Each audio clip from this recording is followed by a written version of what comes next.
You're watching Channel 4, the local station, home of News4Jax.com.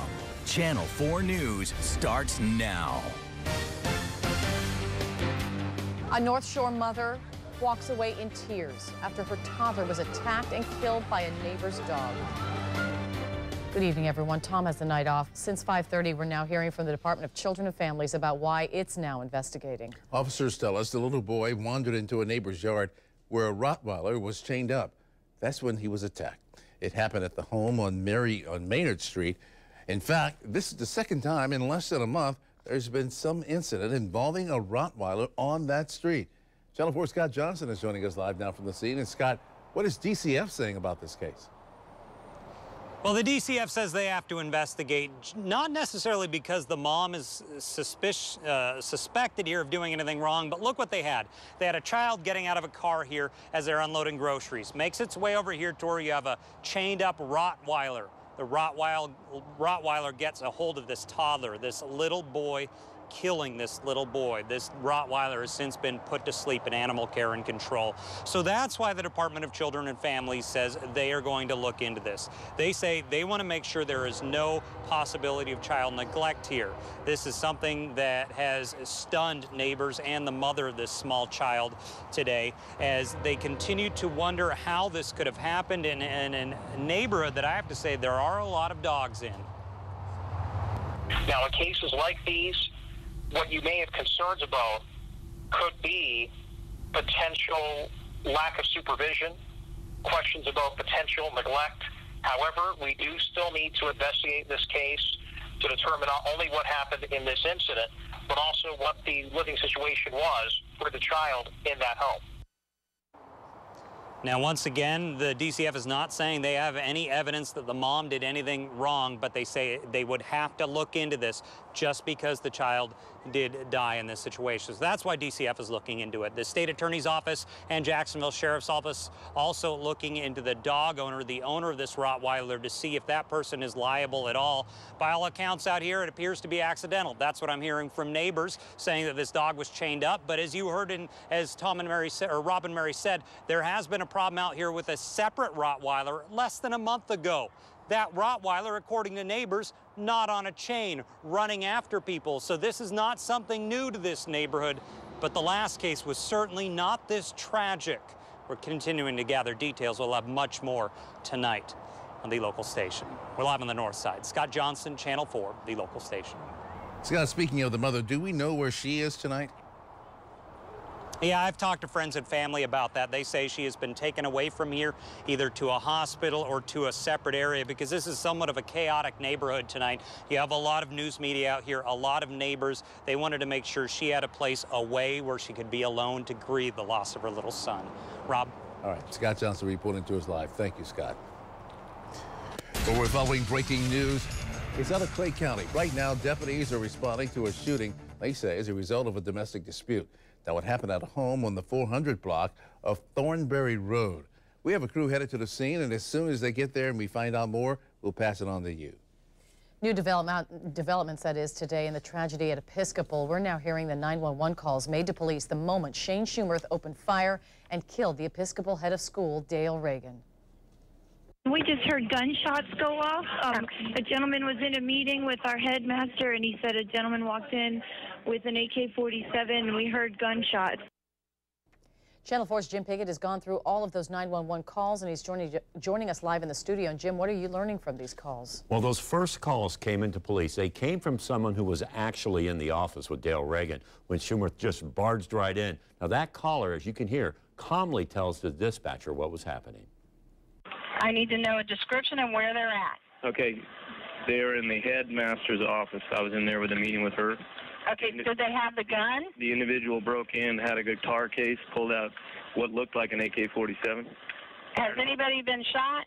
I don't know because I ducked out of the room, and he came in. I was busy locking down. There's a bunch of dudes outside. Okay, were there shots fired? Shots fired around 7 or 8. 7 or 8? 7 or 8. What is that, a building number? No, 7 or 8 shots fired. Okay, and you don't know if anybody was shot or not? No, I do not know because I did not go back in to find out. And this was in the headmaster's office? Yes. While this administrator was talking with police, he was also trying to get the campus under control. Listen as he's telling staff to get the kids to safety. You need to get on. There's kids out there. You need to get them in. They're roaming around. I tried to gather as many as I could. Try and breathe. At that time, no one knew that Reagan was dead and that Schumerth had killed himself. They thought he was still on the campus. Listen to this other call from the main office. Did he give you a description of this guy? His name is Shane. What is Shane? Schumerth. He's a younger guy with, he's a teacher here. The teacher had the AK-47? Yes, the teacher who was let go this morning walked in with what looked like an AK-47, and we heard shots fired. We don't know if they were real shots. We don't know if it was a real gun, but we're very scared. From these calls, we've learned that the staff was trying to keep the students from going outside, but the bell rang before they could make an announcement.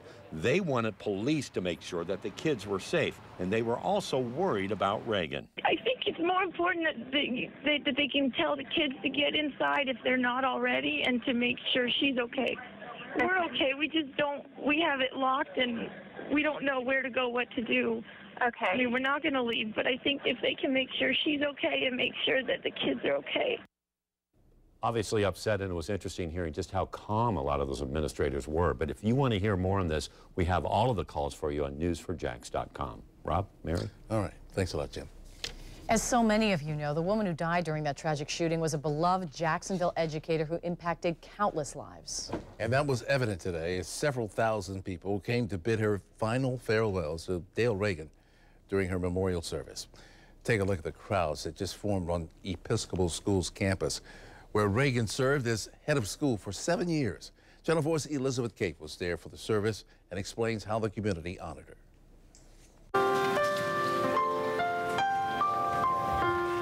Heavy-hearted, thousands of people gathered to celebrate the life of Dale Reagan, head of Episcopal School. She would want us on this day to celebrate her life, because although her death was dark, her entire life was a witness to the light. 3 days after a disgruntled teacher murdered Reagan on campus, the Reverend Kate Moorhead spoke to a full courtyard of friends, family, and faculty, reflecting on the life of a well-respected woman dedicated to this school for more than 30 years. She believed that young people should be taught to the very best of our abilities, that the most important job that we have on this earth is to pour our wisdom and energy and love into the next generations. Donning their school colors, Reagan's current students lined the balcony, singing songs of praise and worship as alumni sat beneath the trees, sporting pink carnations, Reagan's favorite color. River rocks were spread across campus to symbolize the steps along the path of life Reagan often spoke of at school. Kids were encouraged to take one as they left the service, painted with messages of love in her honor. Dale loved river rocks. She said that they guided her along her way. Devastated by her death, for nearly an hour, the congregation prayed for hope and forgiveness. The gospel of the Lord. Finding comfort in their faith during this time of tragedy. Elizabeth Kate, Channel 4, the local station. Well, during this emotional day, we've seen an outpouring of love and support from the community. Our own Jennifer Watt is an Episcopal alum. She was at the service today and with her family, all who were very close to Dale Reagan. Jen shares with us some of the thoughts and emotions of the day. I'm sitting there and I'm looking around and I'm seeing people that I went to school with. I'm seeing former teachers and current teachers, and I'm thinking, look at all of the people she has touched. We would be lucky in our lives to have touched that many people. She was a phenomenal woman, and she will forever be remembered here. And seeing the flowers and the memories here that so many people have of her. She's here. She's around us. This is a beautiful day for her. Because although her death was dark, her entire life was a witness to the light. A light that you can never dampen, a light that will always shine. And it made such sense, and she's so right. So this school will pick itself up, and it will continue to do what Dale's dream always was, which was to bring students in and to teach them and educate them and send them off this campus a better person. And that's what she did. That's how we remember Dale. Now to watch some of the service, we posted video on our news page, news4jax.com. There you can also find slideshows reflecting on the life of Dale Reagan. Just look under top stories. We're following breaking news in Clay County, a shooting as a result of a domestic dispute. Emily Turner is headed to the scene, but she's joining us now by phone. Emily? Rob, we've just gotten here to the neighborhood. It's in Argyle Forest. And from what we've heard from neighbors, because at this point we haven't been able to talk to any deputies about what exactly happened here, but from what we're hearing from folks inside the neighborhood, this was a stabbing as well as a shooting. It was involved because of a domestic issue. In fact, one neighbor told me that she heard a husband shot his wife. We don't know exactly why, or again, we don't have it confirmed from Clay County Sheriff's Office, but we do know that a public information officer is headed to the scene, and we should be getting some more information here shortly. We are also hearing that one person is dead. At this point, we're still trying to gather details, and of course, we'll be here on scene to bring you the very latest. Reporting live from Orange Park, Emily Turner, Channel 4, the local station. All right, thank you, Emily. Well, you may have had to dodge a few scattered showers around town tonight, but will they stick around for the weekend? Taking a look out at these gray skies right now, John has your weekend forecast coming up. I'm Sam Kavaris, live at the Runners Expo for the Gate River Run. 50,000 people will walk through here. We'll show you some of it and explain coming up in a live report. Well, tomorrow, more than 20,000 people will cross the starting line for the 35th annual Gate River Run. But before they can run the race, those thousands of people are picking up their packets at the Runners Expo. And that's where we find our own Sam Kavaris joining us live from the Jacksonville Fairgrounds. Sam? I can tell you that this Runners Expo is one of the most complete expo of any physical activity that you'll see around the country. It doesn't matter where you go. You're going to see more than 120 vendors here. More than 50,000 people will walk through here. And as you mentioned, maybe only 23 to 25,000 of them may be runners between the combined races that'll happen tomorrow. But this place is full. It goes from Black Creek Outfitters to First Place Sports to Complete Nutrition to Create the Wind. You want T-shirts, you want shoes, you want some sort of nutritional supplement, you want to run in Five Fingers Vibram, it doesn't matter. All of it is here. It's all on sale. It'll be open tomorrow from about 8:30 to 12:30, and then 8:30 to noon, and then that's it. Until 8 o'clock tonight is when you can pick up your packet right here at the Runners Expo. They were setting up the entire race today, and we had a chance to see what was going on. I talked with Doug Allred, the race director, and Doug told us that, look, the start of the race is going to be a little different because they're going to try to accommodate the 20,000 people expected to start. We're trying to figure out how this race can not change its course completely from the course that we all love, that we've run for years. So we don't want to have to cut those areas out to accommodate the number of people. So we're going to try to go to a more of a wave start and have a little delay in between the starts of the four groups. And we were over at Matthew Gilbert Junior High today with Mo Trefay and other of the elite runners who were meeting with some of the kids and showing them some of the things. Trefay is the favorite in the race again tomorrow. I mean, it makes me happy, to be with the kids. I always love little kids, I like to hang out with them. Just coming back and see a couple of them grow and, get mature, and it's fun,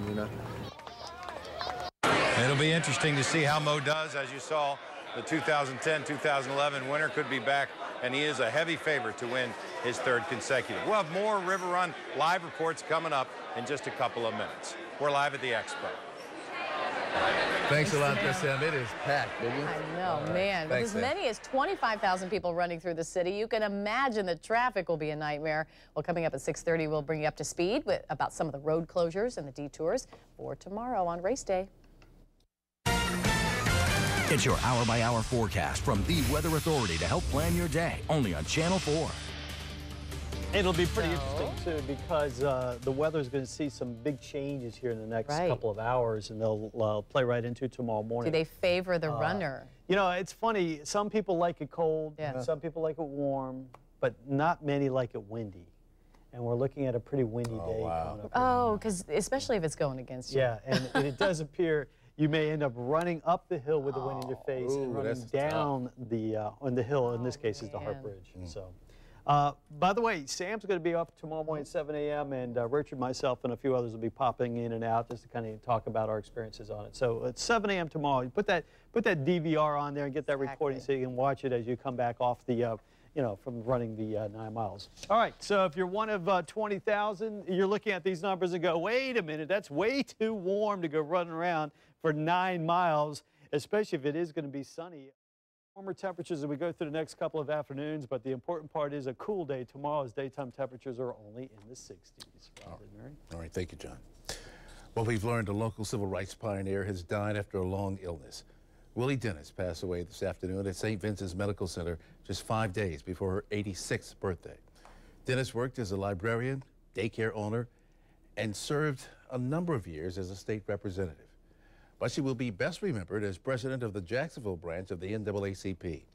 Under her leadership, the NAACP successfully served as a catalyst in establishing the current magnet programs which helped desegregate Jacksonville schools. Willie Dennis was 85 years old. Our hearts and prayers go out to her family. As we mentioned before, tomorrow marks the 35th year of the Gate River Run. And for 30 of those years, this man has been behind all of it.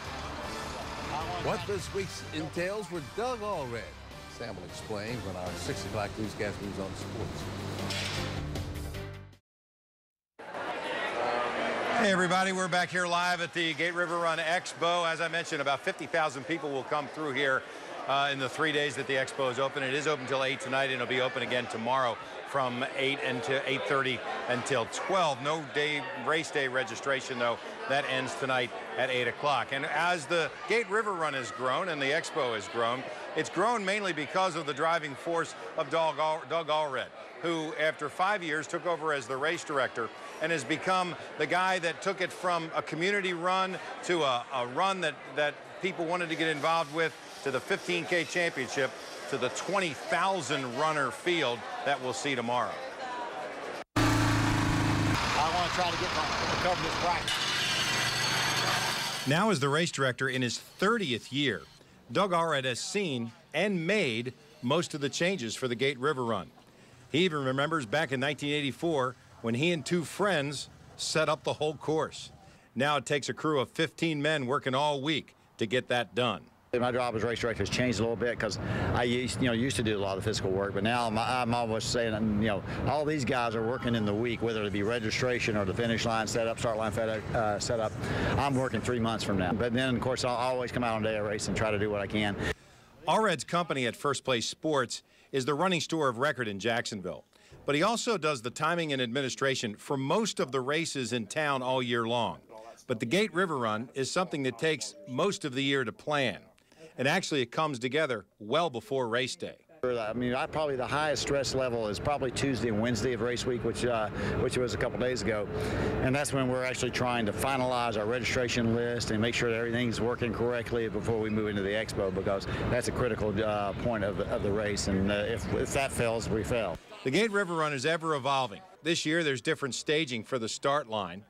Doug Allred says the growing size of the field makes it difficult to try to keep the same charm for a field of 20,000. We're trying to figure out how this race can not change its course completely from the course that we all love, that we've run for years. And congratulations to Doug for his 30th year as the race director. Gators versus Crimson Tide, the second round of the SEC tournament. Trying to stop that 3-game skid. Irving Walker with the drive. Patrick Young with the rebound to Bradley Beal for the 3. That's his 3rd three-pointer of the half. Gators led by 2, 26-24. Second half, Gators go on a run to extend the lead. Kenny Boynton with his 2nd field goal of the game. That tapped a 12-3 run, gave Florida a 10-point lead. Alabama went on a run of their own. Nick Jacobs gets the friendly roll on the hook in the lane. That ties the score at 51, but the Gators were too tough behind the arc. Scotty Wilbekin puts it away with this 3 in the foul. 57-51 the final. Gators after that, they win 66-63. 16 for Beal to lead the Gators. They next face #1 Kentucky. That game is tomorrow at 1 o'clock. And you can see that game live on national television as well. So Gate River Run obviously will dominate our coverage both tonight and tomorrow. We've got more SEC basketball tonight. Tomorrow we'll be live starting in the morning show at 7 o'clock at the start line. We'll be at the finish line. Mo Trefay is a heavy favorite once again to win his 3rd consecutive Gate River Run. Gators win today and face Kentucky tomorrow in the 3rd round, and that's at 1 o'clock. We're live downtown.